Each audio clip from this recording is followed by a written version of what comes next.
knows what's going on with that.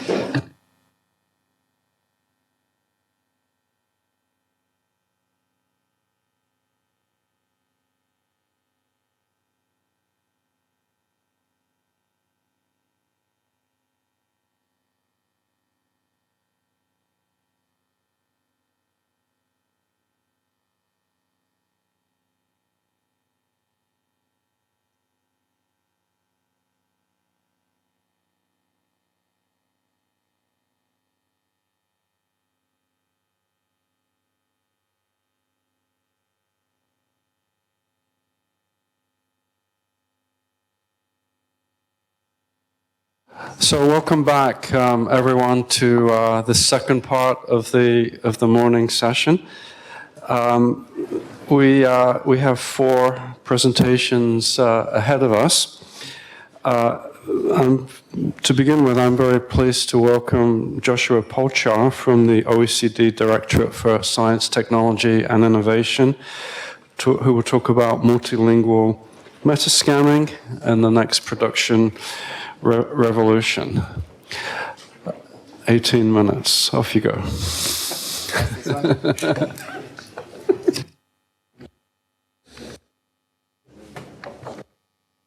Okay.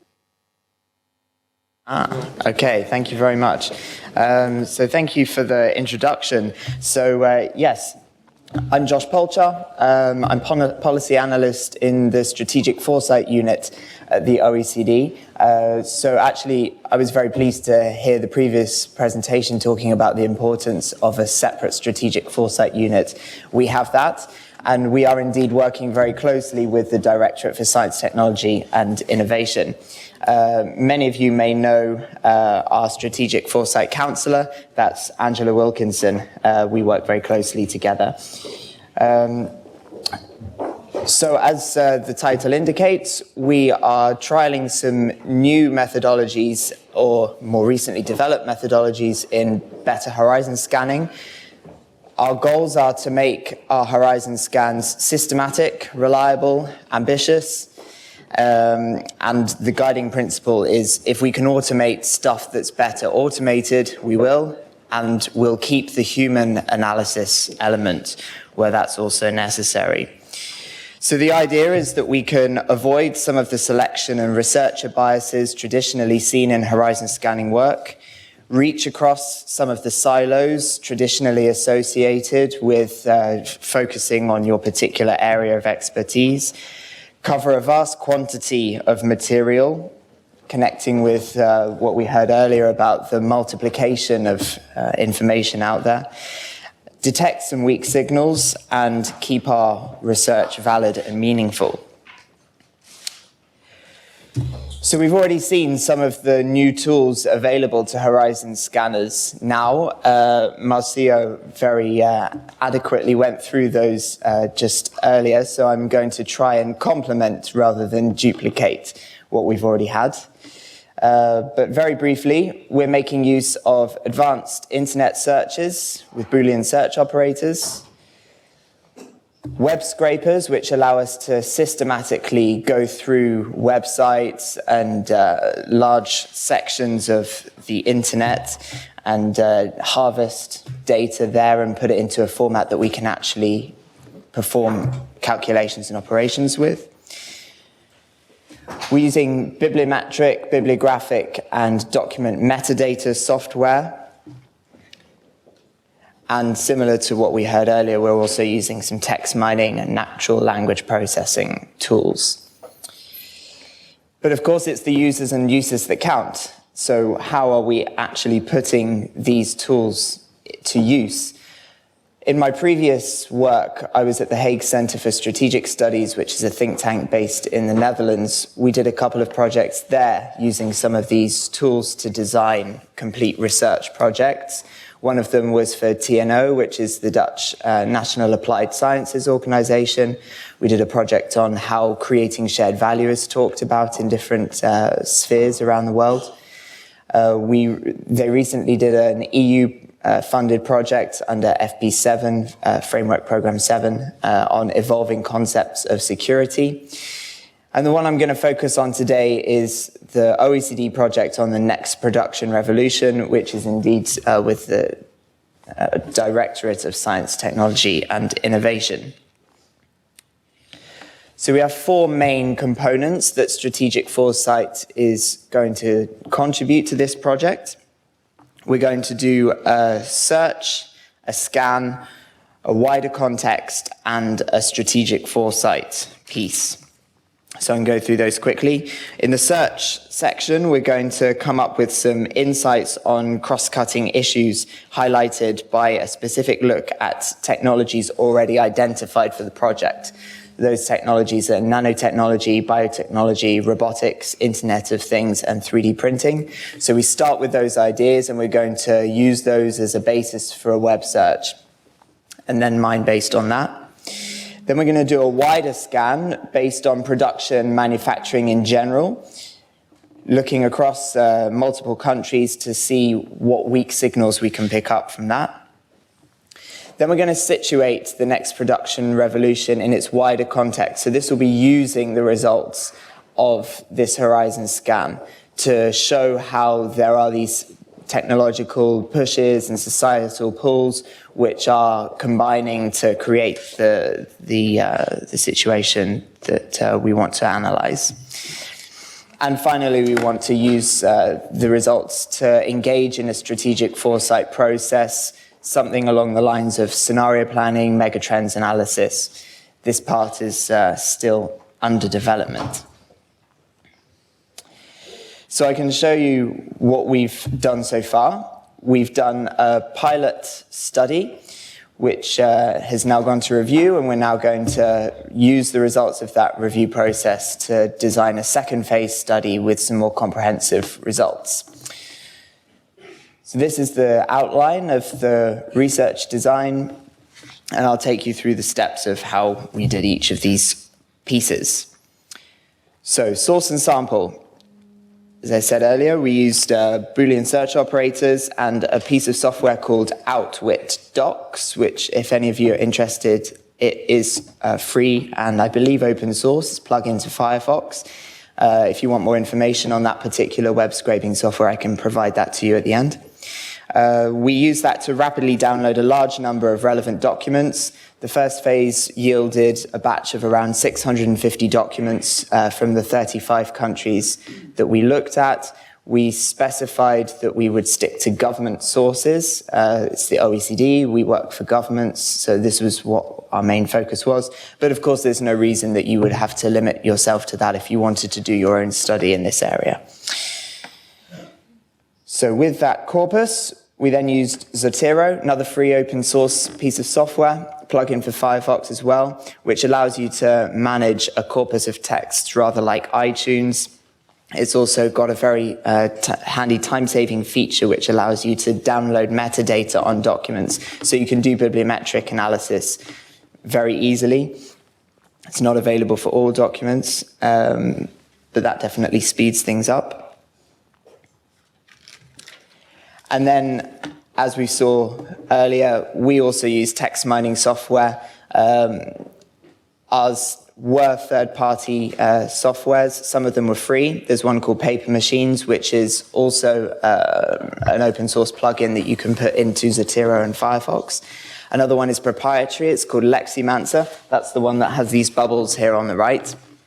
And it does very similar things to the natural language processing techniques that we heard earlier. It's things like theme discovery, topic modeling, keywords analysis. I have some of the technical terms written down somewhere, but I will have to get them up if you're interested about those at the end. And that yielded some initial results. So some of the cross-cutting themes that we came up with. We came up with a main theme of circular economy, which we hadn't really expected in this corpus of text. But some of the most frequently occurring concepts included environment, resources, business, innovation, and investment. Another main theme, which relates to the stream chart on the left here, was this growing importance of work, employment, and education as themes particularly impacted or driving the next production revolution, some of the most frequently identified topics. Another one was on governing production. We saw the words countries, income, and law come up a lot. So different regimes, different approaches, revenue sources. Again, these are technological pushes and societal pulls. Right at the center of the bubble chart, I'm afraid I can't really zoom in, but at the bubble chart on the right in the center was health and care and society. So particularly important in the next production revolution are things like sensors, automation, lab-grown meat, printed food, genetic engineering, molecular gastronomy. These are topics which are emerging as weak signals. We hadn't necessarily expected them, but they prompt a deeper dive into this area.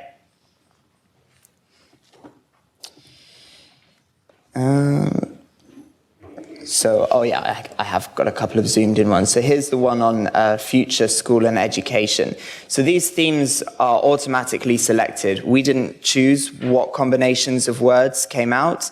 This is a particular technique of text mining which has found that these clusters of 3 words are particularly frequently occurring in our corpus, and it shows over time. So the bandwidth there, I'm focused on the blue stream, shows the frequency with which these clusters of text occur within our corpus, and shows the change over time as well. So these are some of the main topics, and it shows how they change in relative importance over time. And there we do have a zoomed in one of the bubble charts showing some of the main themes. So each of these bubbles is a main theme identified, and clustered within it are those smaller nodes which are individual concepts and how they relate hierarchically to those themes. And finally, of course, we're doing a review and evaluation stage before we move to the next step. We have refinements to make to our corpus. We want to do more specific text mining, so cut out, as one of the other participants mentioned, cut out some of the more general words so that we can really come up with some gritty and more specific themes, and dive back into the original texts to see how our results relate to the actual discourse that has been produced. So I think well within time I can hand over to questions, and any suggestions or comments for improvement for our next stage would be very timely as well, because we're in that process now. Thank you. Thank you.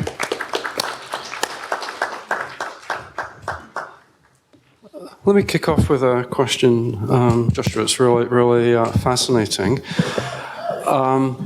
I guess let's say in this domain of thinking about the future of production, and I think it's true in other technological domains, you often see a situation where one country does a study and several other countries, in a way, kind of replicate the study. So if I'm thinking in this domain, maybe there are many studies, but the Industry 4.0 idea in Germany, gets picked up very rapidly in the US, gets picked up in China.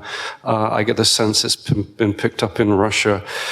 And so they all look at the kind of targets and discussions and language in the original report. So the question really is, how do you kind of sort this out? And are there country differences? You've got a number of countries that you're looking at in terms of how they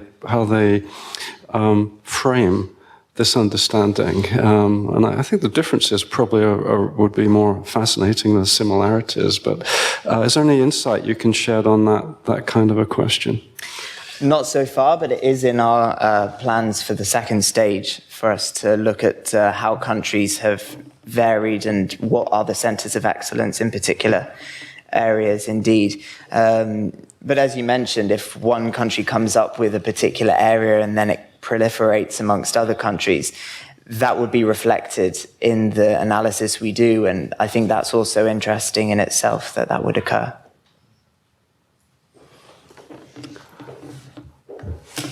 Okay, so I see a question over here and then a second over here. Go ahead, please. Thanks. As far as I get it, you provide multilingual scanning. So what about merging and alignment of the results? Do you do it somehow? Do you merge the results obtained from different languages and so on? Thanks. Yeah, it depends very much on the tool which you're using, and there are many tools out there which allow you to indeed merge key concepts across languages. Of course, there are going to be methodological questions that you ask relating to the way in which terms are merged. Words may have a very different significance according to cultures and so forth. That depends very much on the tool that you're using. So if you want to talk specifics, then we can do that at the end.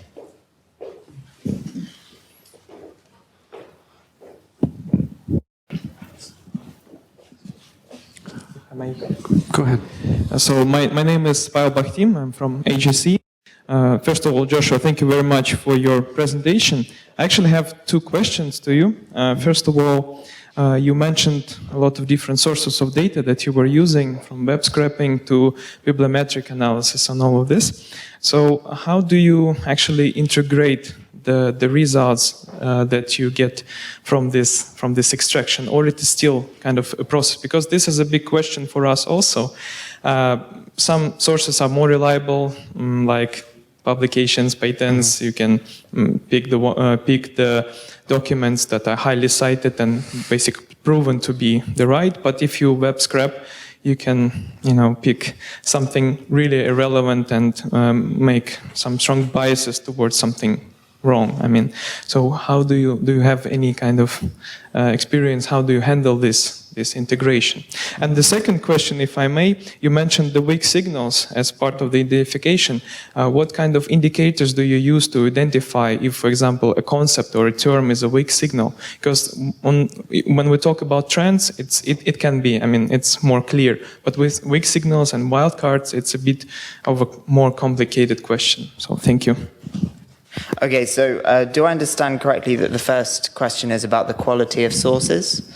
Not only quality, but how do you actually, how do you work with these results that you get? So, for example, you have different lists coming from web scraping, from this and that, and then the intersection might be in some areas, but some areas could be, for example, terms could be exclusive to only bibliometrics or to only web scraping. How do you try to interpret it?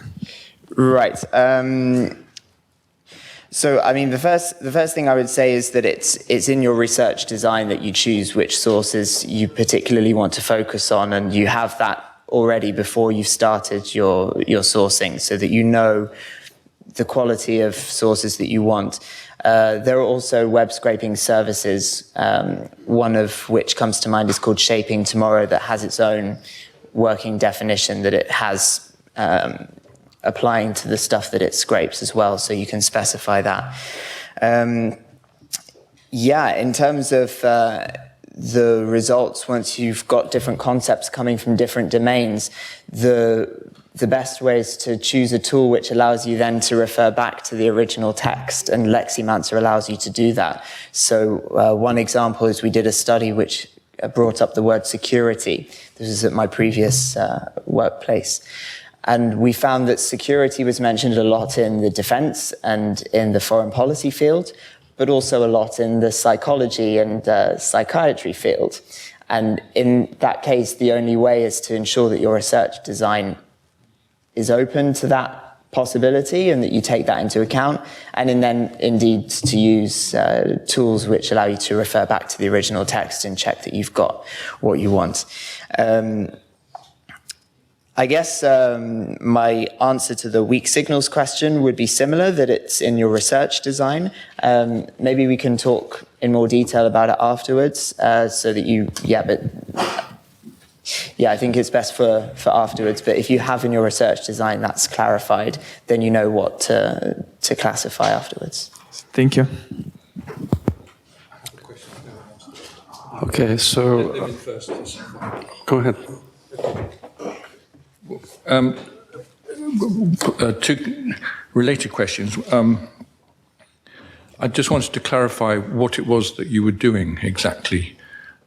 I think it's something about measuring the strength of particular narratives within policy domains. It seems to be how strong is a particular narrative, how strong is a particular theme globally. Yeah. And so it's that sort of sensing of political narratives that you're actually doing. And then my kind of follow-up question, which does link to the previous question about wildcards, was how then do you deal with outliers? Or are you really interested in outliers? Or are you actually interested in the homogeneity of the discourse? Yes, indeed. It's about measuring the strength of particular narratives and at particular times in different places. At this stage of the research design, we're still working out whether, in this particular project, whether it's the outliers and wildcards or whether it's the homogeneity that we're most interested in. I'd say this research method, this set of methods offers the possibility for you to focus on both or either or neither. So watch this space. Jose. A very good presentation, and I have a question about indexes, because the OECD developed the Wellbeing Index and the Better Life Index. So what is the future plans for those indexes, if you know? That's not my department, so I'm not able to answer questions about Better Life Index, but I can put you in touch with a colleague who works on that. Alexander. Thank you for the presentation, Joshua. It was very interesting. My question is, you mentioned the DSTI as a directorate you work closely, yeah? But my question is, if the DSTI or other directorates use results of your work, and if they use, do they formulate somehow what they really know, that they really want, demand from them? Okay, thank you. So do I understand the question correctly that we're working with Science, Technology and Innovation Directorate and we want to see how our research then translates into results in their projects? Yes, okay, and also do other directorates, OECD directorates formulate somehow request for you, for your work, okay? Okay, so it's an internal governance thing. So this project's in its pilot phases and we're working out with them in a sort of client relationship how we can best tailor our service to make sure that this provides them with some results that they can actually then go on and concretely use. And the best answer I can give to that is work in progress. And similarly for other OECD directorates, yes, they're interested in the work we're doing, and yes, we're working on ways in which we can use these methodologies to support them and indeed carry out some corporate training and coaching within the organization. I see many people at the back, in the back rows. And if you have questions on this or other presentations, please do not be reluctant to stand up and ask.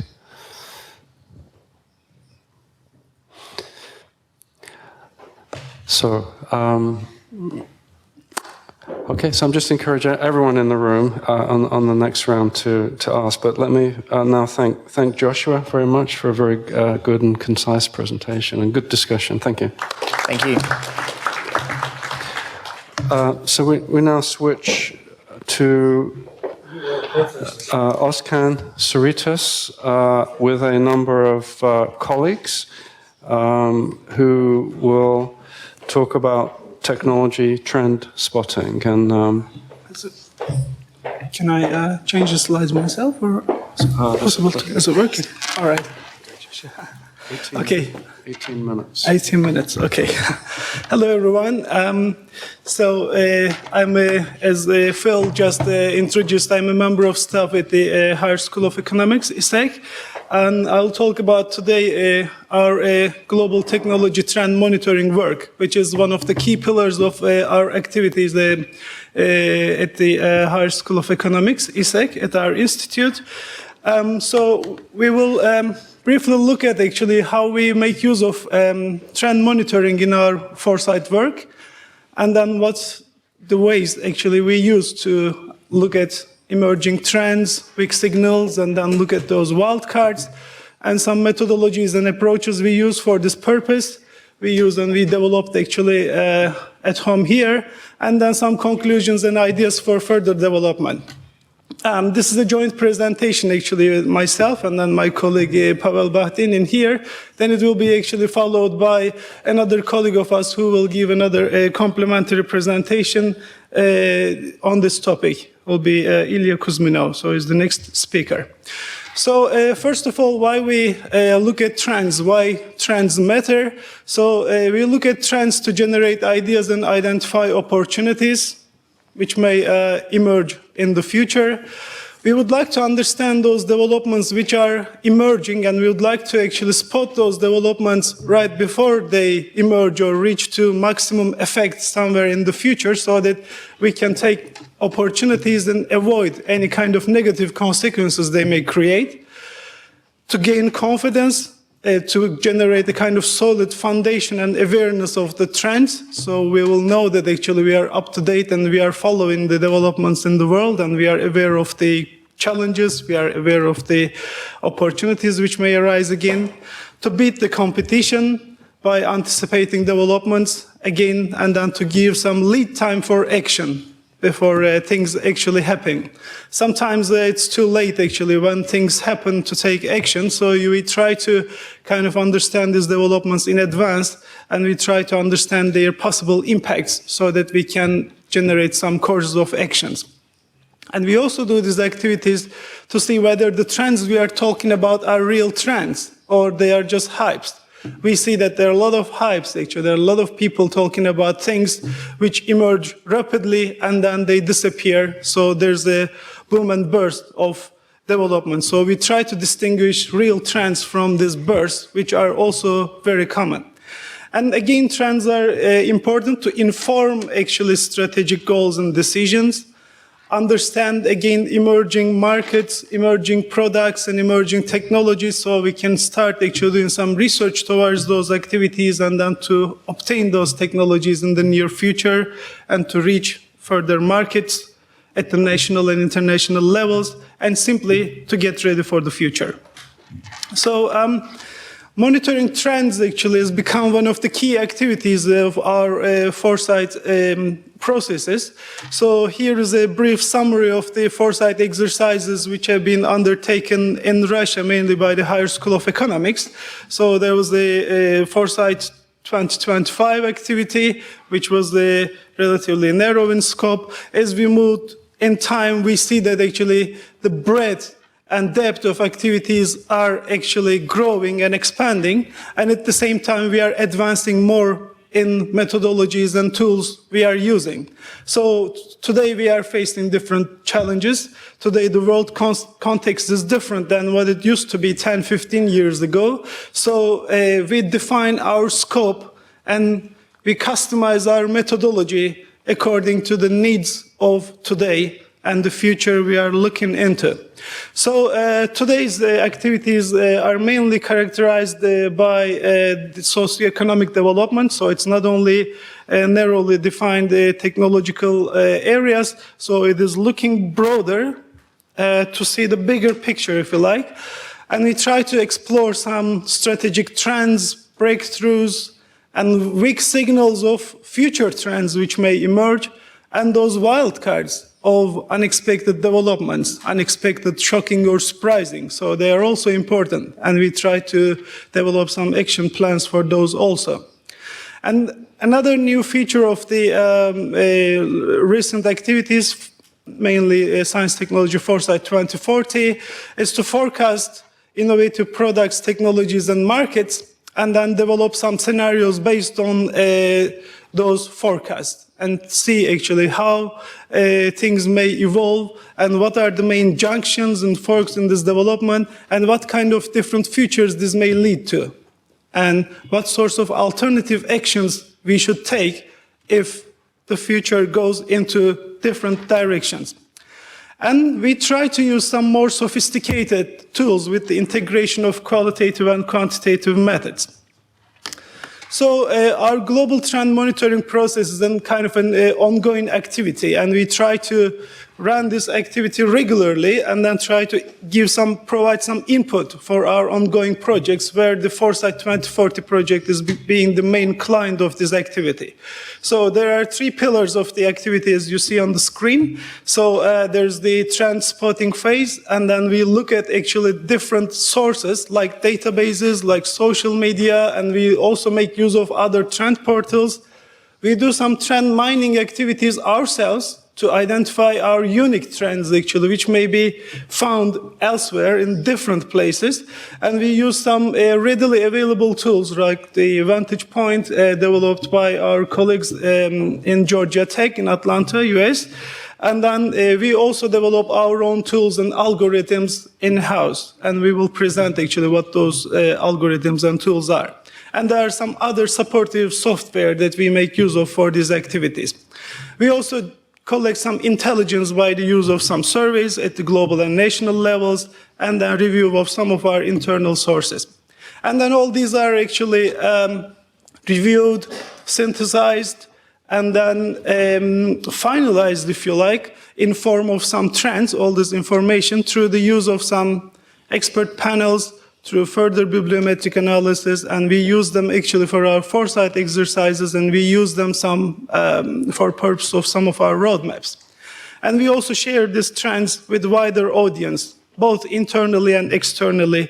Trend letter is being one of our outputs, which is a short digest of emerging trends in certain areas. So there's some description of trends, there's the evolution pathway of these trends, effects, and then markets related to this sort of trends, and drivers behind these trends which give rise to this sort of trends, and further information about it.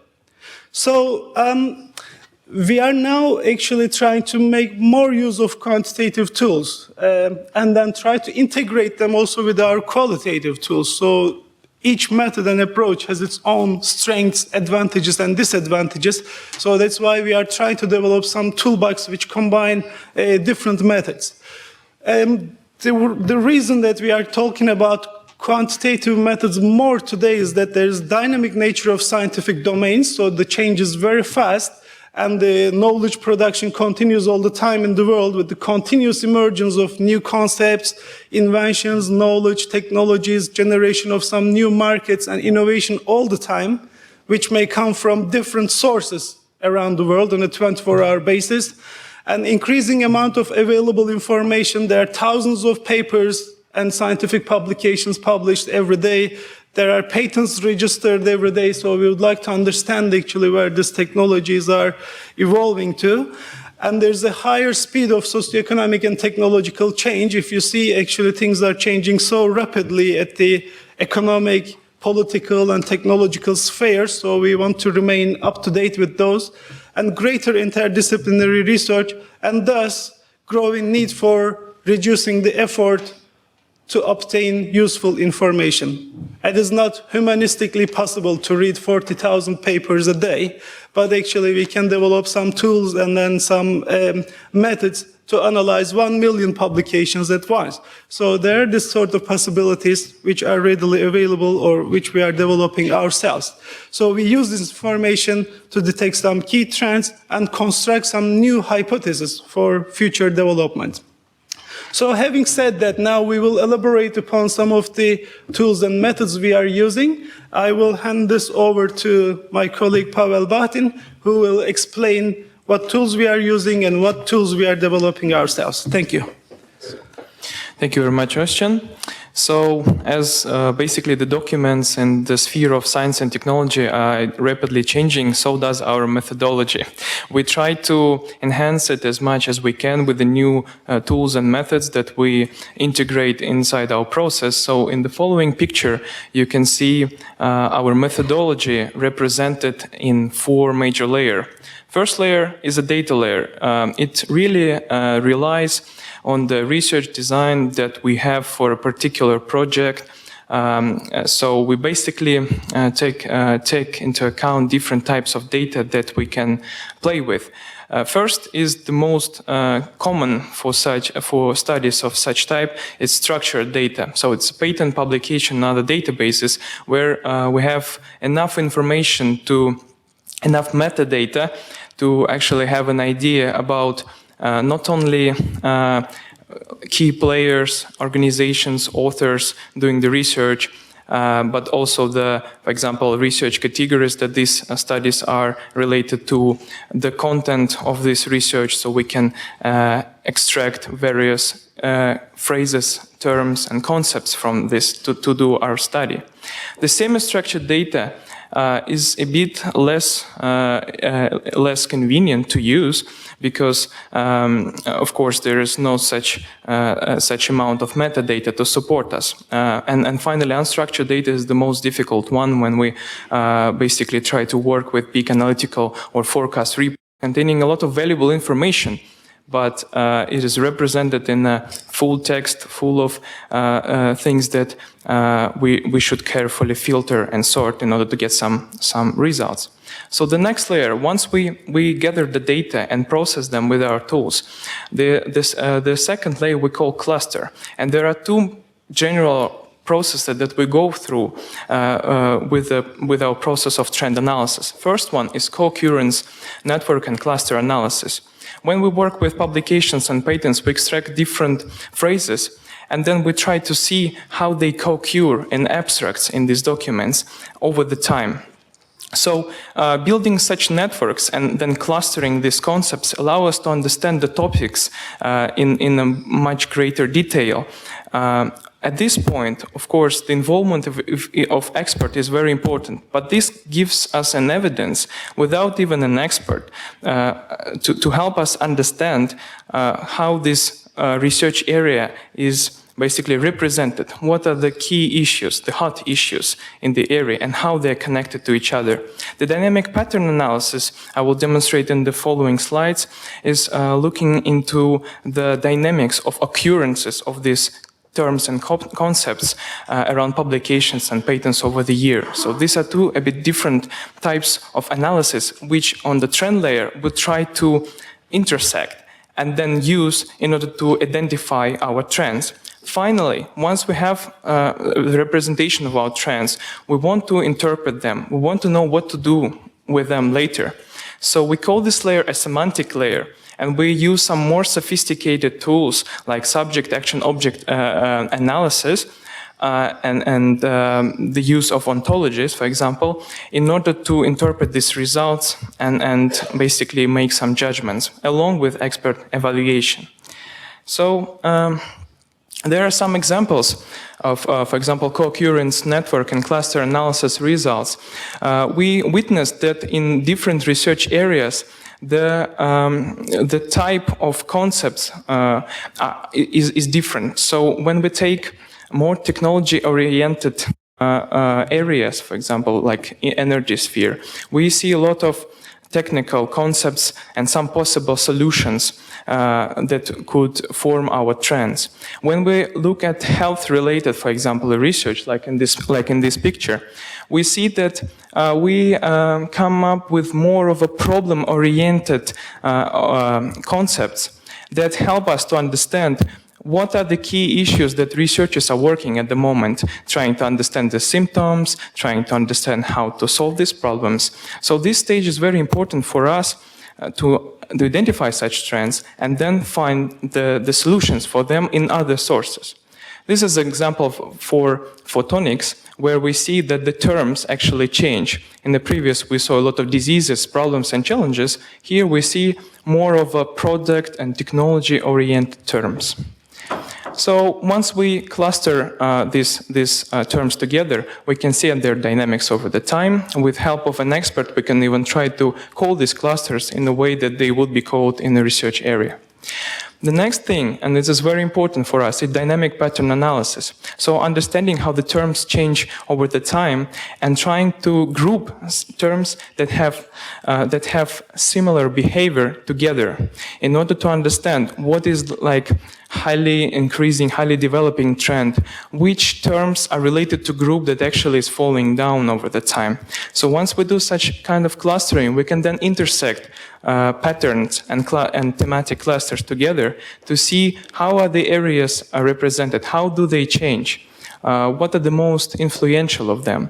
So this example, as you see on the slide now, is a cross-cluster intersection analysis for photonics between the clusters that we identify in our co-occurrence analysis and dynamic patterns. So we see different topics, different huge topics, and what is the distribution of these dynamic patterns within them. Where are more emerging trends that continue to rise, and where there are more stable developments over the time, which we see in this format. We basically integrate thousands and even more different terms and different data together to give a good visualization for further decision making.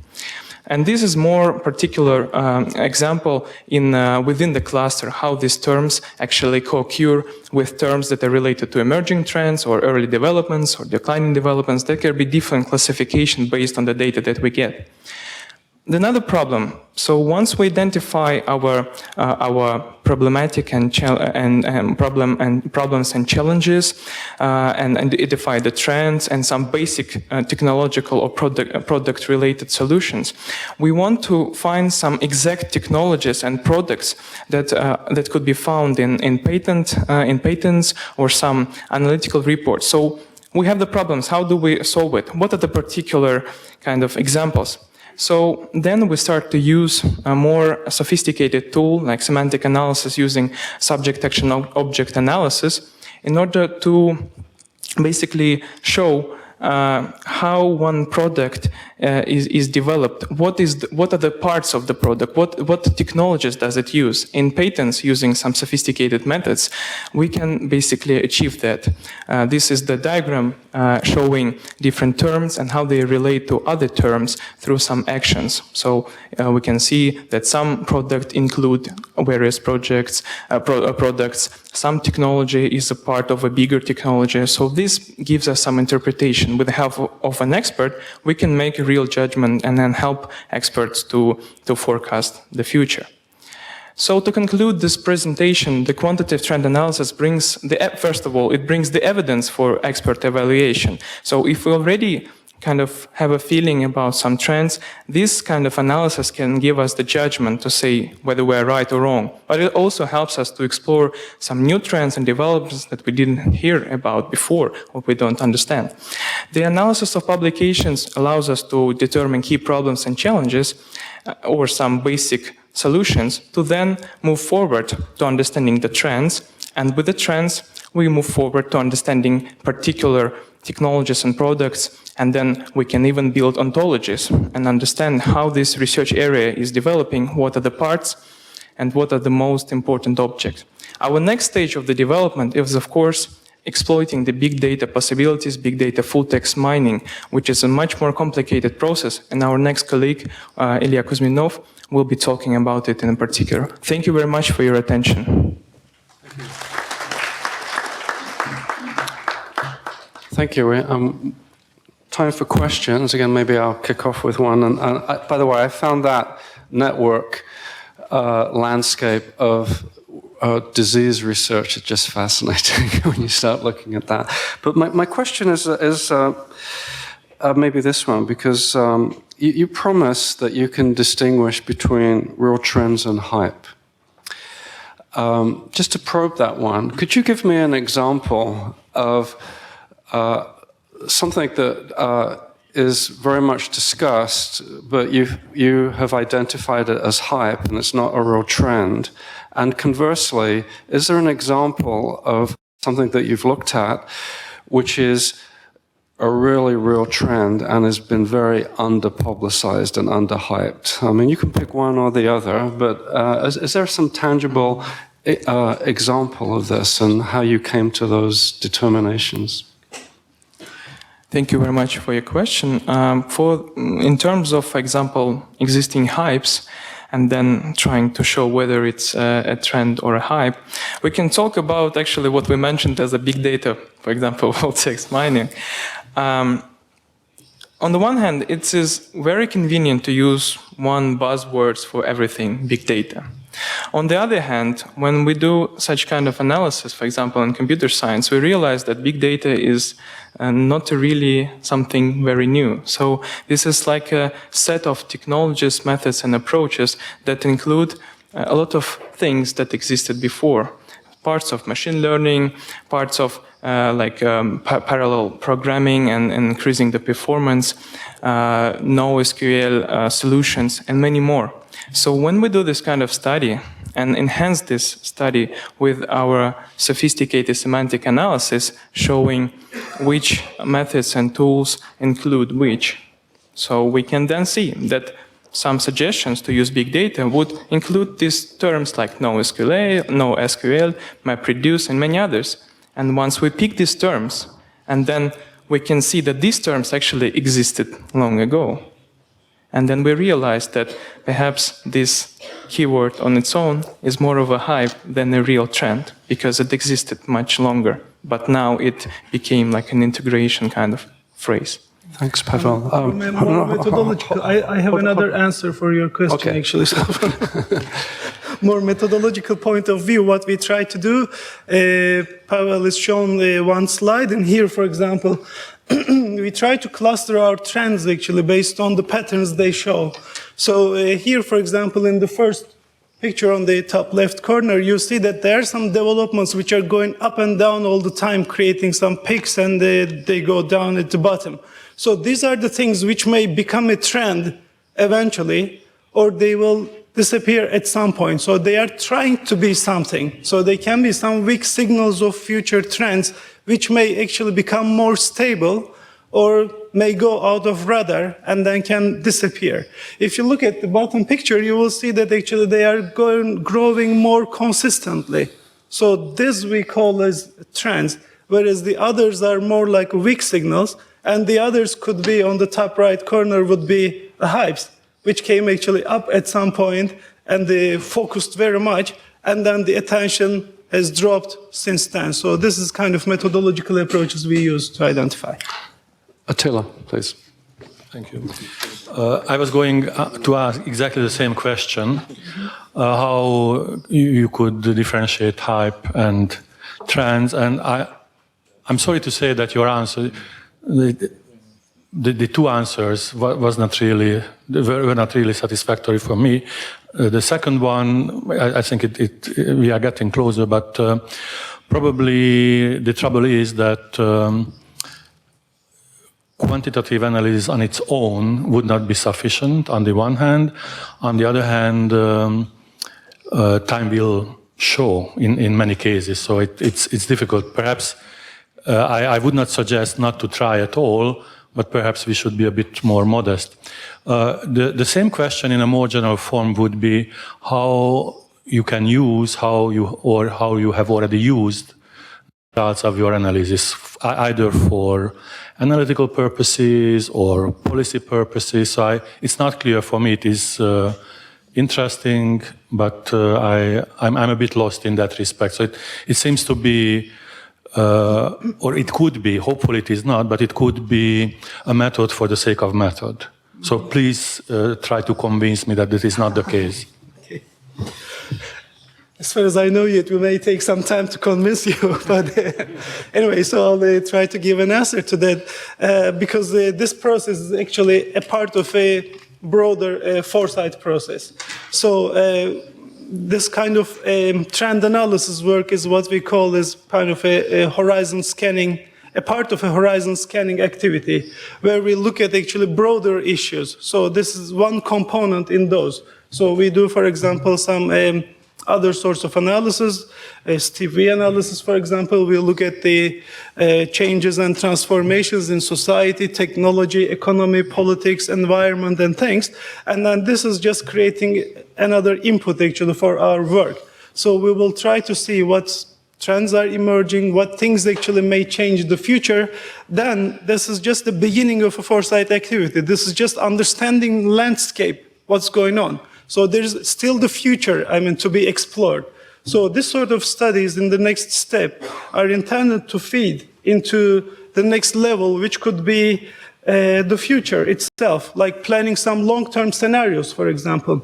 Because we are modest in the sense that we are not saying that this trend will continue in the future, but we would like to see actually where the overall tendency is, and then we would like to explore what alternative directions may emerge, and we would like to capture them with some scenarios. Then build some visions, and then roadmaps to achieve those visions, and then some strategies and actions. So this is just the beginning of the process, I'd like to say. Thank you. I know there are a few more questions, but we need to move on. So thank you very much for a stimulating presentation. Thank you.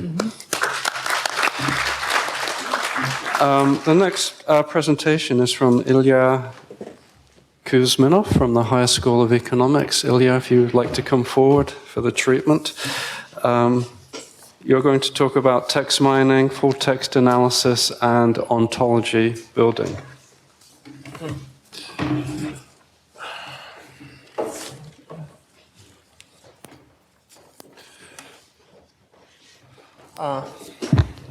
Hello, everyone. I will talk about text mining for the purposes of Foresight. First of all, I would like to say a few words about why it became important, personally, subjectively for me.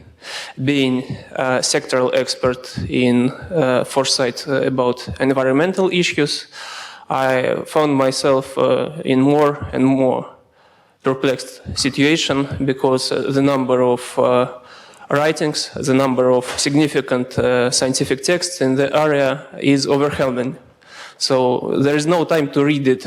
There is really a need for a machine to help me to find what's really important. And that's why this project has started to emerge in our institute. Let's first talk about Foresight, its methodology, and where is the place of text mining for the Foresight studies. You can see on this picture on high level of aggregation, the most important blocks of Foresight studies as they are conducted in our institute. And you can see highlighted in yellow the areas which are really difficult to implement without using text mining techniques, meaning machine analysis of really large amounts of full texts. Let's not talk long about this methodology and go towards more interesting things about text mining and what we have already done. Here we can see the place of text mining on the intersection of Foresight and big data. I would say that such vague concept as data mining, which is kind of buzzword, I think it's not the subject of using big data for Foresight because mostly for forecasting activities we need to understand relationships between concepts and between phenomena, not to get, for example, patterns of digits in data. So it's really about text mining, not data mining in broad sense. And while there is scientometrics, meaning, for example, analyzing large amounts of structured data, such as abstracts from Web of Science or other sources to get to know some scientific trends in terms of keywords or areas of research, there is still another large area which is analyzing full texts, such as, for example, reports by international agencies, books by authors from main universities, foresights from large corporations, and so on. And this is the area which I want to tell something more about. Why we need it? First of all, you can see an expert like a person who can validate, confirm your results, but in if you can see expert in another sense.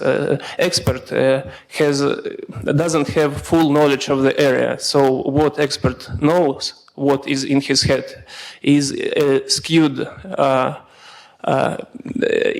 sample of the area we look for. So in some sense, we can, for example, not validate our results by experts, but first of all test experts on how well do they represent this area. For example, just one example, if an expert gives you a number of keywords for an area which doesn't correspond with the frequency distribution of keywords we get from large amounts of full text in this area, so maybe this expert is not a generalist expert for this area, but for example, a specialist with a skewed view of this area, or maybe he just relevant for this particular study. So we need to test expert before we use expert knowledge to validate our Foresight results. Another important thing is that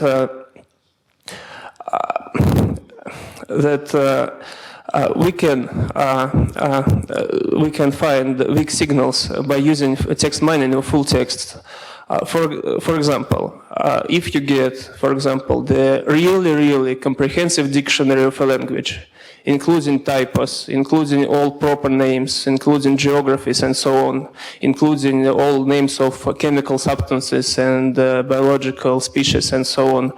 And if you then compare, for example, a number of scientific articles or a number of reports to this comprehensive, really comprehensive dictionary, then on the output you can get neologism candidates. The words which have been recently introduced into language and which can mean a lot. For example, we know that the word robot was introduced by, in fact, literature men in the beginning of 20th century, and only then, after the word was introduced, it began to mean something really. And there are such kinds of weak signals we can find using text mining and full texts. This conceptual scheme shows our vision of these methods and how they produce results for Foresight. You see that most important part is ontologies. Ontologies meaning complex dictionaries which tell us about hierarchical ties between phenomena. What is part of what is opposed to what is in such or such functional relations with what. We can, to some extent, the ontologies could be formulated automatically, but it's but it's a difficult issue, and I will tell something about it later. And yet we need to use a lot of experts to create ontologies. You know that there are a lot of full text mining software, but without dictionaries, ontologies attached to it, it's nothing. And it's often that, for example, specialists in language they are more important for development of a good text mining product than programmers. Because there are a lot of, there are a lot of algorithmics which are readily available as open source. But if you have only algorithmics without the formal ontology of the area, you can do nothing with it. For example, when we get ontologies for areas, for example, environment, energy, agriculture, aeronautics, and so on, we then can get what I tried to find the word for this, and I tried this chronothematic matrix, which means we get matrix table which contains information, tagged information about to what thematic area the subject, the phenomena is related, and to what period of time it's related. Then, when we get this large database, we can do many things with it. For example, if you know the date and the frequency distribution, for example, of some keywords which represent, for example, product properties for scientific text and for example, bureaucratic texts, then you can see the following. For example, in 1995, we get, for example, sensor with thermal attached to this word sensor, very frequent. And then, for example, 10 years later, we already get the word tactile, which is attached to word sensor very frequently based on co-occurrence and other metrics. And then we see that, for example, in critical literature, there is a time lag. For example, the word has appeared in scientific discourse 5 years ago, and only now it begins to appear in other discourse, in policy discourse. So, based on this kind of thing, we can reveal science policy gaps of concepts. And we can see what scientific concepts, for example, are very can go from scientific discourse to policy decision making quickly, and what are not. So we can see the areas where the stakeholder discussion for the purposes of foresight should be stimulated to be more intensive and more effective. As you may know, text mining is universal. However, we can specialize it very quickly for very different kinds of purposes. For example, the machinery we already get for text mining of full texts for the purposes of foresight could be really quickly used for another topic. There is just a small example. You can use this machinery to automatically rank resumes of employees based, for example, on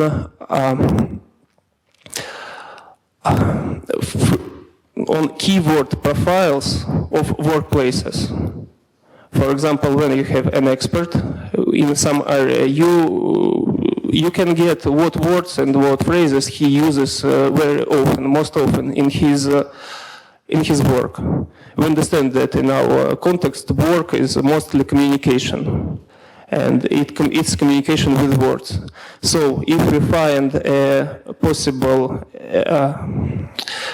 for example, a possible candidate for this expert to be his senior, we can find the most fit candidate who uses the same lexic, the same words, the same phrases in his resume and his publications. And based on this, we can recommend, for example, some trainees to some experts, just based on profile of the words they use.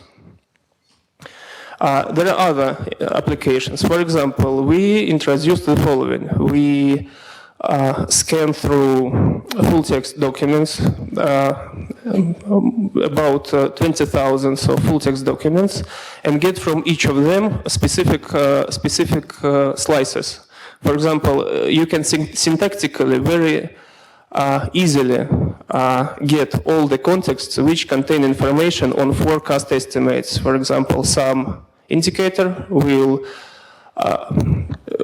reach some value by the year, for example, 2030 or other. And when we get all these slices together, we can, for example, cluster them by the commodity, for example, by oil. And then we suddenly see that in the analytical documents of the same agency, of the same period, in different documents, we have dramatically different forecast estimates for oil production or oil prices. And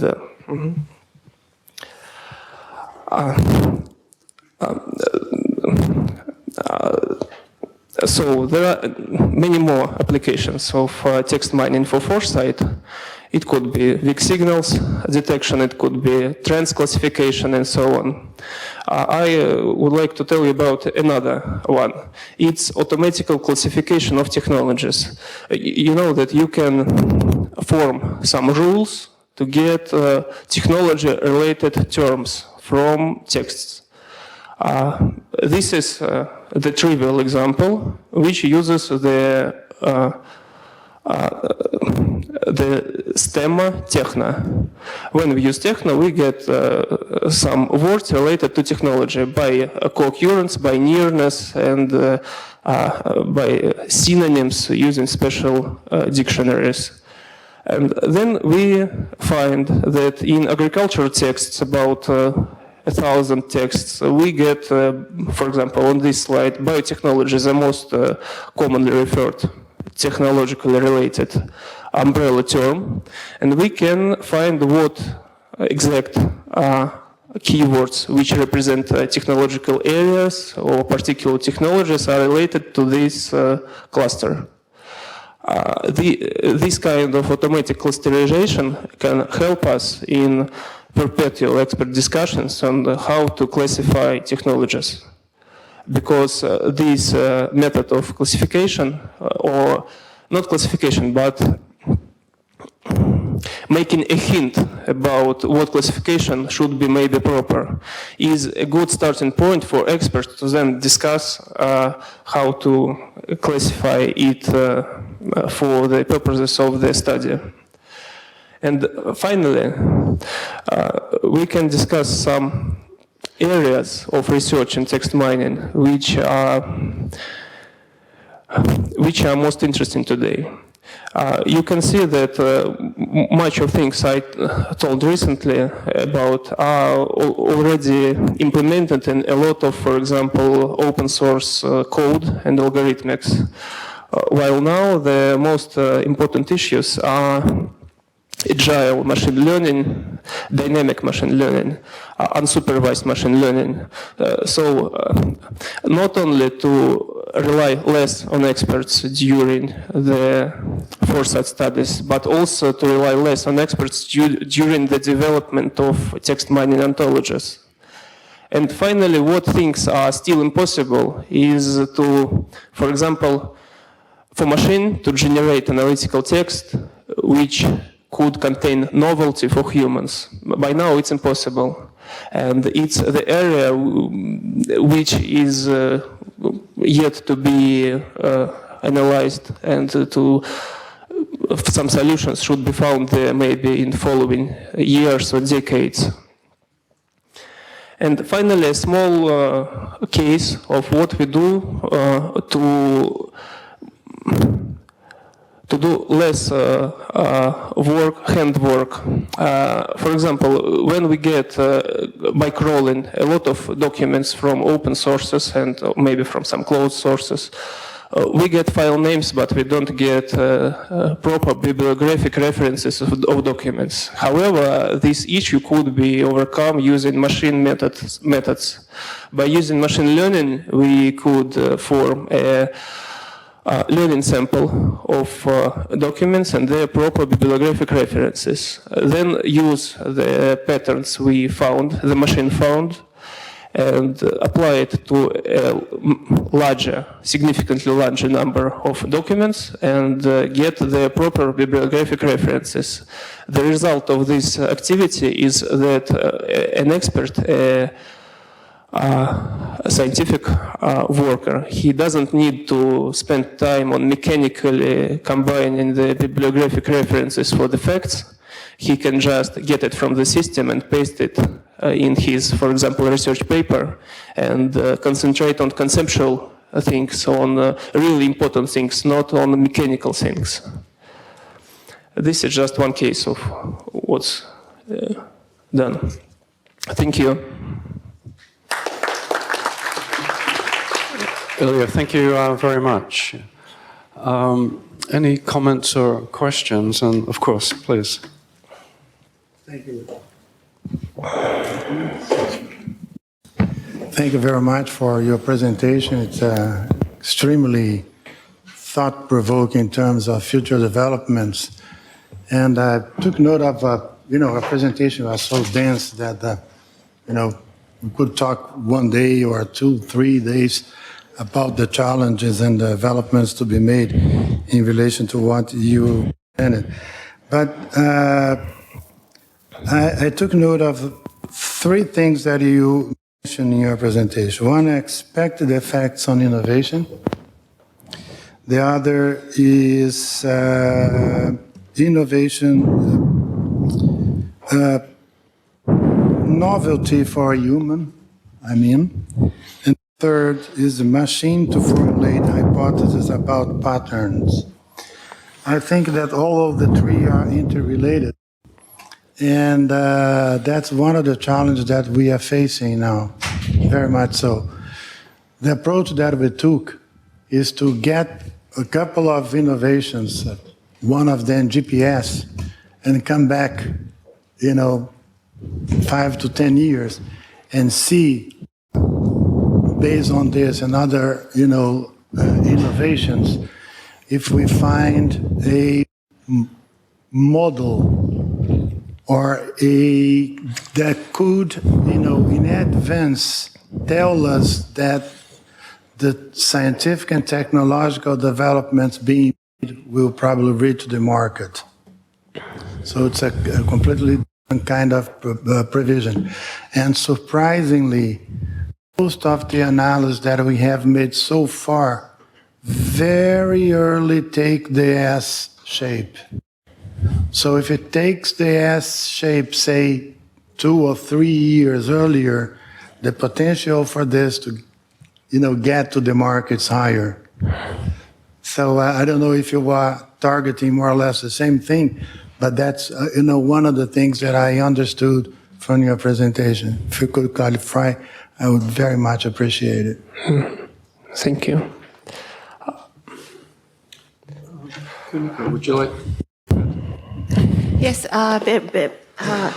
your presentation is very interesting for us because now we are trying to get how to get the weak signal. So therefore, your presentation is showing that one of the example for that this approach.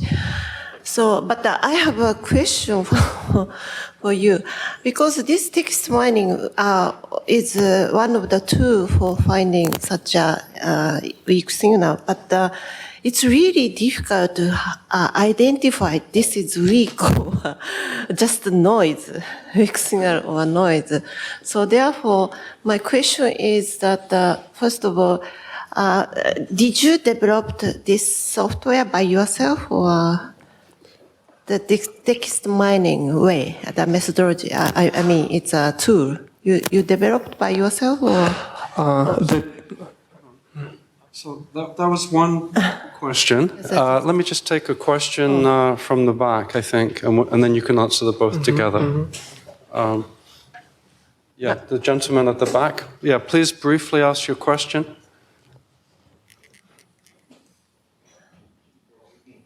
But sorry, I have one more question. It's for later. Okay.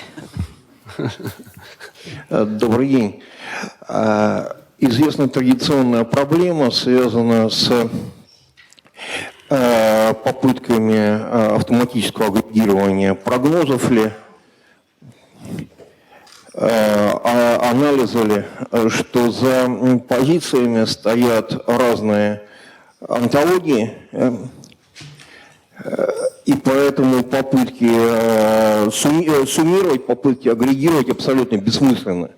Получается, что что-то вроде ускоренного развития технологий в условиях общего технологического торможения, ну, там, сингулярности в условиях технологической паузы или высоких цен на нефть в условиях их падения. Понятно, что очень часто середины нету. Там или сингулярность, или пауза. Как вы обходите, первый вопрос, как вы обходите эту проблему? Проводится ли предобработка? И второе, сразу что не кажется ли вам, что лучше этот подход? I think we got the point. So there are two questions on the table. The first is about how you develop your own software and the issue of aggregation. The first question on development of the software. Of course, we don't develop it from scratch. Of course, we try to use as much of openly available libraries for text mining algorithm as possible. You may know that in some open source programmatic languages, there are a lot of libraries which are often of very high quality, both in terms of precision and speed of calculations. And also we try not to invent a bicycle, you know. We try to use the concepts which are already in scientific literature, which describe the algorithm. So the work is mostly integration, not the development of a system or methodology from scratch. And concerning the second question, there is really a problem with machine analysis of text, which is about ontologies. If there are different ontologies, there are completely different results. The output completely depends on the input. So the role of experts in developing such systems, such logic, is very important. And in coming years or maybe decades, I think it wouldn't be possible to, for example, to automate development of text mining systems. You know that in some areas there are possibilities for automated development of algorithmics, but in this area, because of complexity of a text as a form of communication, I think it wouldn't be possible in coming years. Ilya, thank you very much. Thank you. Jose, please come forward. I apologize to those who still had questions, and I cut off all the questions, but thanks for that. So our final speaker for the session is Jose Cordeiro from the Singularity University. Two opposite words there, Singularity University, and the Venezuela node of the Millennium Project. We'll talk about the state of the future index by the Millennium Project. Thanks, Jose. Okay, good morning. I'm going to be talking about the state of the future index, but first of all, I want to tell you I am originally from Venezuela, which means Piccola Venezia, and it's a beautiful country with beautiful people, so I welcome you all to visit. I am one of the founding faculty of Singularity University, which was created in 2009 in the center of Silicon Valley, California, by NASA and Google, where we teach all the exponential technologies that will reach the singularity by the year 2045, which will be the end of the human age and the beginning of the post-human age. But I will not scare you with that, so I will not talk about that. But technology is changing exponentially faster, smaller, cheaper, and things are getting better. The ideas were popularized by my friend and boss, Ray Kurzweil from MIT, which is also my alma mater, when he published this book, The Singularity is Near. However, I invite you, if you are here still on Saturday, I will give a public lecture on Saturday afternoon in English and Russian about the singularity, immortality, and transhumanism. These are ideas that are being discussed all over the world, including here in Moscow.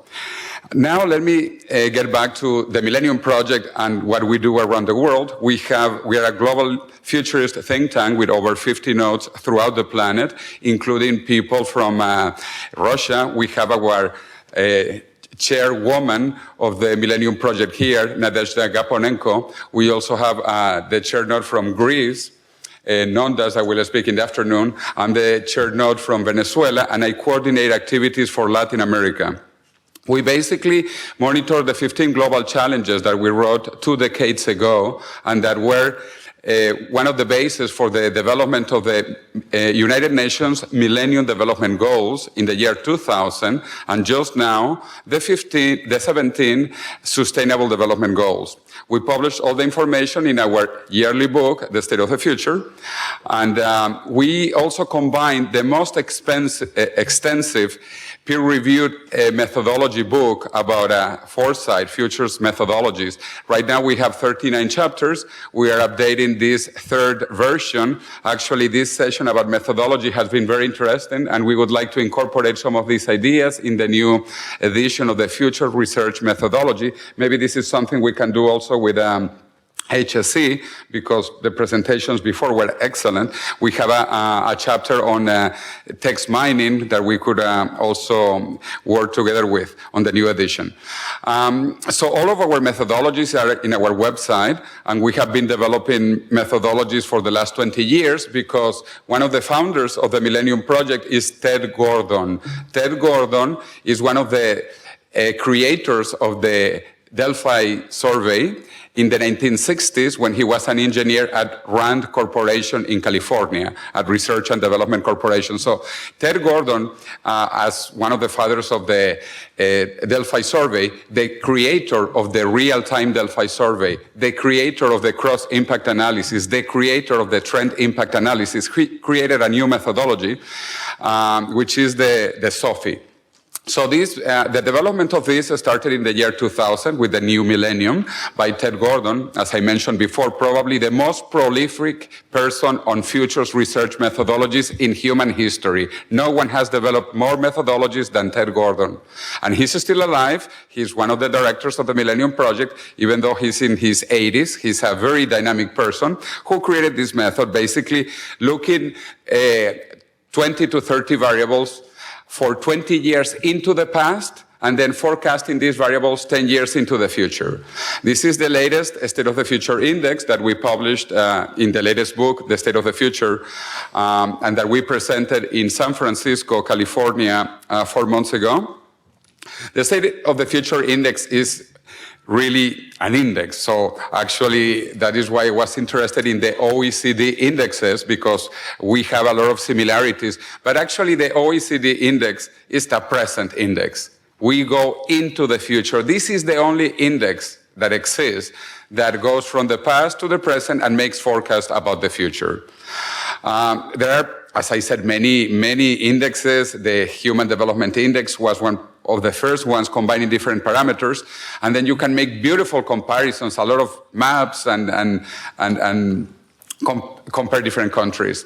Obviously, indexes have problems because they are averages. Even if they combine many variables, like we use between 20 to 30 variables, you still make an average of those variables. So that is one of the major problems. Another one is that the statistics change. You know, we have been monitoring this since we began in 2000, and every year the statistics change in the past, historically. So obviously the future changes because the past has changed as well. In terms of the inputs, we basically use many of the variables which are publicly available. And the method began with a real-time Delphi, also asking experts around the planet with all of our 50 nodes around the world, which were the most important variables. We right now produce 4 types of SOFIs, 4 types of a State of the Future Index. The most common one, which is the global one, the global index. What is the state of the future for humanity? The second one is the national focus. Then we have national comparison. And finally, we have what we call domain. We do also SOFIs for energy, environment, for cities, not just countries, for cities, for companies. You could actually even develop a SOFI for yourself, a SOFI for one person if you wanted to, and compare to the SOFIs of other people as well. There are many questions, again, which variables, how do you avoid double accounting and things like that. So that is why it is so important to have the judgment of experts. And that is why we began with a real-time Delphi survey with 2,000 people from around the world to give us their feedback on which variables and which weights, because all the different variables have different weights. They are not the same, and we also have to be careful about which are the best and worst expectations for those variables and things like that. Also, some variables are different in different countries. For example, the fact that the population in China is not growing too much more, especially now that they changed the one-child policy. It worries the Chinese. Or in Japan, the population of Japan has been going down, and actually, if nothing changes in Japan, there will be no Japanese in a century. Japan will be uninhabited. But that is a problem of the Japanese, for example, or Russia. Where the population is stabilizing and probably declining, while in Nigeria, population is still exploding. So how do you use those variables that have different perceptions in Japan or in Nigeria, for example? Okay, so you have to compute the best and the worst estimates. The process really is not that complicated. We recollect historical information for 20 years based on the variables that were selected by the committee. Then we do curve fitting for those variables into the future. We non-dimensionalize them. Okay, we have to normalize the variables. And then we use some weights to compare variables. And then we use a simple equation to add them up. So in terms of curve fitting, it is different for different variables. Not all variables behave the same. So we have linear, exponential, power function, logarithmic, inverse V, inverse T, S-shaped curves that depend on the variables. So it is important to understand the nature of the variable that we are forecasting. Then we non-dimensionalize them. Again, so we have a nominal value or 1 or 100, okay, to have a normalized value, non-dimensionalized. And then we do the simple computation that I was referring to about. We are doing continuous developments on these methodologies because Ted Gordon is such a visionary who likes to experiment new things. We keep on adding things to the SOFI. And for example, we are now including trend impact analysis, which I repeat is another methodology that he invented. Ted Gordon invented this methodology, trend impact analysis. So we now have a SOFI with trend impact. We consider different developments and we try to see the impact of some of those developments. This helps to have a more possibilities into the future, if you want. So each variable behaves differently according to trend impact analysis. Then we develop also scenarios. We have SOFIs with scenarios. So we are combining some of these methodologies as well. Then we see where we are winning, which variables are becoming better, which variables are becoming worse, where we are losing in those variables across time, and where there is uncertainty on those variables, okay? So not everything is getting better, but not everything is getting worse, okay? So we are also mechanizing this. We are working with the University of Denver that they created the international futures. Some of you might know the international futures, the IFS method, which is a fantastic system maintained by the University of Denver, making forecasts. Even the CIA uses this. I don't know what you think of the CIA, but they use the IFS methodology. And we are also discussing now with Google so that we will have all of this updated in Google data. So we plan to have soon the SOFI in internet with Google data. We have done this for many countries, for different areas or domains, as I was talking about, national indexes like this one for Korea, this one for Kuwait, also comparing different scenarios. Some of the major countries, developing economies, Brazil, China, Egypt, India, Mexico, South Africa. I coordinated a study for the SOFIs in the Americas, comparing the two North American countries, the USA and Canada, with the 8 largest economies in Latin America, Chile, Venezuela, Brazil, Argentina, Mexico, Colombia, Ecuador, and Peru. We also did a lot of work in Azerbaijan, because Azerbaijan is changing its policies and becoming a more futuristic nation. In fact, the CEO of the Millennium Project, Jerome Glenn, he was with the president of Azerbaijan several times after creating the SOFI for Azerbaijan. And now it became public policy in Azerbaijan that all the ministries of Azerbaijan have to do 10-year plans and they have to forecast different variables. So now there is a SOFI for education, a SOFI for energy, a SOFI for health. This was a very good study, as I repeated, in Azerbaijan with a real-time Delphi. We had a fantastic analysis. We did a lot of graphic analysis considering impact, probability, readiness of the country for these developments. And then we also considered trend impact analysis for some of the most important developments in the future of Azerbaijan, like the situation with Armenia. You might know that there is a section that a part of Azerbaijan that has been occupied and now became independent from Armenia, Nagorno-Karabakh. So this is a very important thing in Armenia, also internal migration and the post-petroleum economy. Azerbaijan was the third largest Soviet republic in terms of oil production. After Russia, Kazakhstan, it was Azerbaijan. So more of this you can read in the State of the Future Index. These are the 28 variables we considered for the SOFI in 2015. We checked if things were getting better, where we were losing. And now we are working on another study about the year 2050, the future of work and technology in the year 2050. We did the first two parts, which is the literature review and the first round of the real-time Delphi. And now we are developing roadmaps and scenarios about the future. This is also interesting to work with our colleagues here at HSE, because when you are working about science and technology for 2040, it's related to what we are going to be doing as well about the future of work and technology. And Ted Fuller mentioned something interesting, that he considered work a virtue. Actually, we might not need to work too much in the future because of robots and artificial intelligence. These are the things we are considering in this study, and which are part of the idea of the singularity. What is going to happen when artificial intelligence reaches human intelligence level?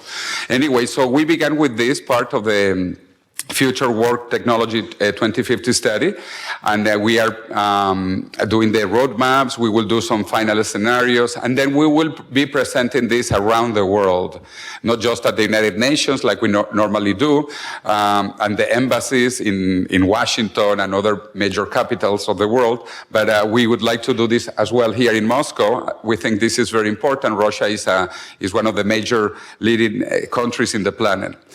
Okay, more information about that obviously is in one of our many websites, the Millennium Project or the State of the Future, specifically for the Futures Research Methodology 3.0, and we will begin working on Futures Research Methodology 4.0, where we have to add some more new methodologies. The State of the Future report, and the Global Futures Intelligence System. We are creating a collective intelligence system for the world for the 15 global challenges. So basically this is about the Millennium Project, but again, I invite you on Saturday afternoon to talk about immortality, the singularity, and transhumanism here in Moscow.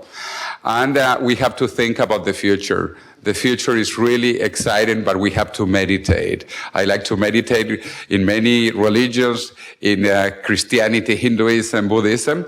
And with that, thank you very much.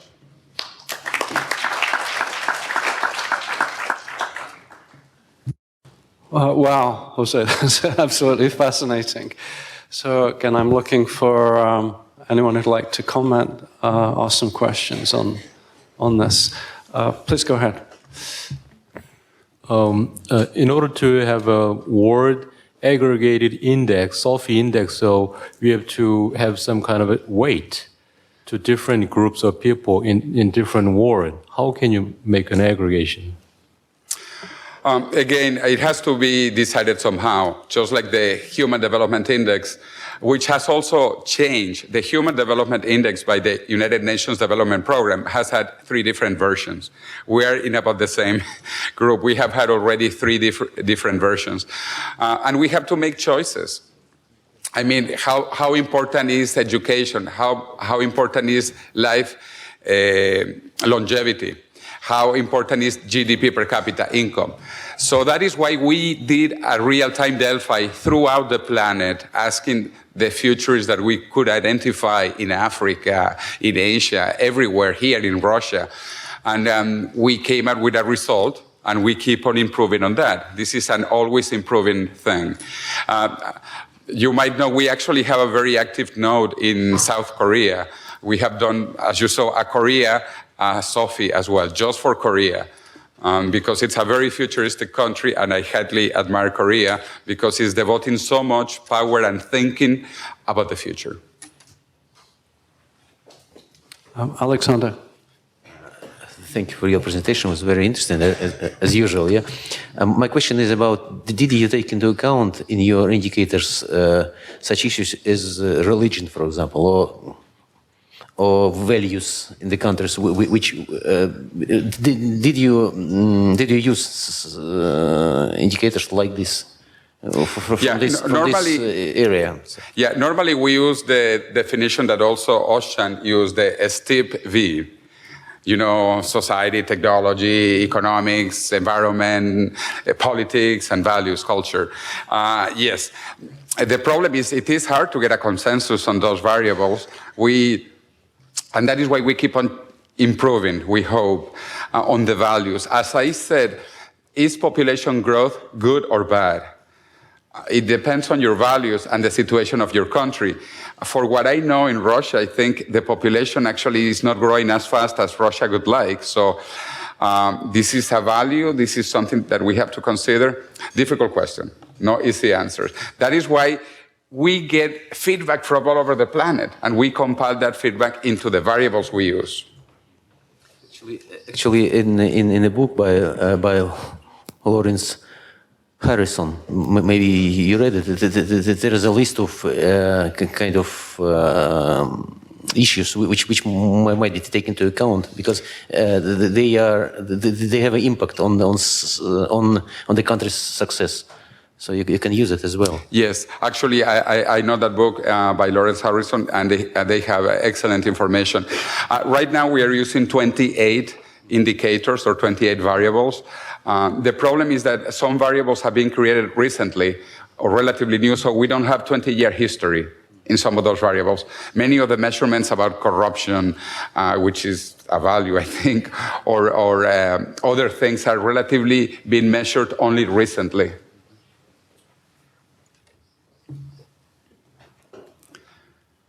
I know that we are just before lunch, but if there are some more questions. Yes, there are. Let's take 2 questions from back there, and then you can answer them. Just very brief comments, because corruption, when we make the estimation for the future and if trends are changing, this is indicators of values. And for example, number of women in the parliament, it is also the indicator of values. The values are actually integrated inside, not just a separate indicator like values. Okay, let's take the question behind, please. Go ahead. Вызывает вопрос использования монотонных функций для прогнозирования. Можно легко предположить, что на долгосрочный период по-любому содержит в себе точки перелома тенденции, с одной стороны. С другой стороны, выход на и растущих, и убывающих функций на те или иные уровни насыщения. С населением там есть просто работы, которые показывают, что есть группа населения, например, ультраконсервативная, которая будет отражать независимо от уровня урбанизации или гедонизма или всего такого прочего. Может быть, используемый аппарат порождает такие феномены, как там нулевое население по бесконечной производительности труда. Может быть, стоит перейти на вот этот анализ точек перелома и уровней поддержки. Yeah, well, the first point, my dear friend Nadezhda Gaponenko from the Millennium project here in Russia, yes, all of those values that also Alexander Sokolov was talking about, we try to incorporate them in many of the variables, obviously. And the problem is if you can measure those variables, how do you measure those values. So with the second point, obviously, is related, and what we do with things like population, because the expectations in Russia are not the same as they could be in China or they could be in the USA. The same now with climate change, you know. I would like some more heat here. So actually, I think that is also maybe the position of Russia in terms of climate change. Russia is not the same as Brazil, so different interests. It is very difficult to get sometimes common values when the situation of the planet is so different. Anyway, we live in in fantastic, fascinating times, and the future is going to be just fine. We just have to do more foresight work.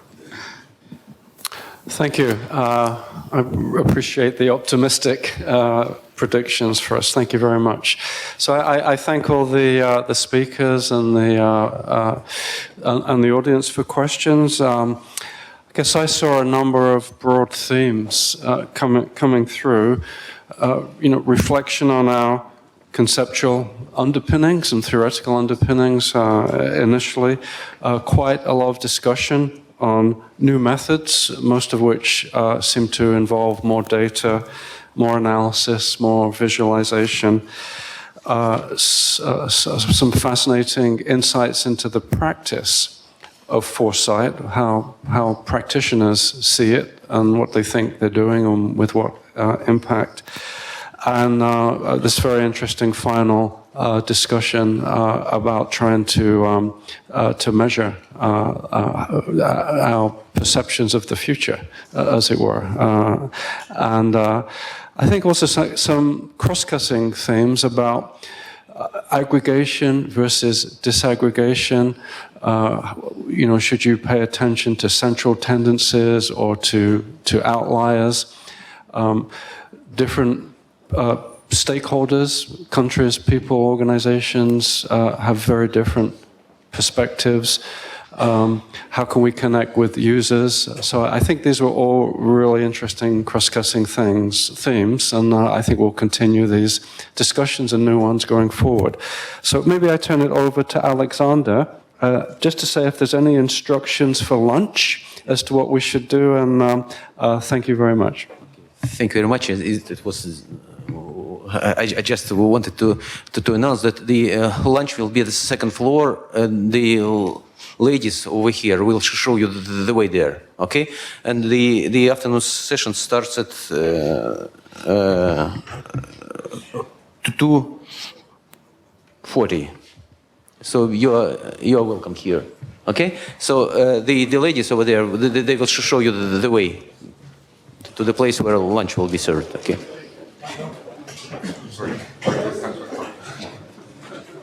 And anyway, like they say,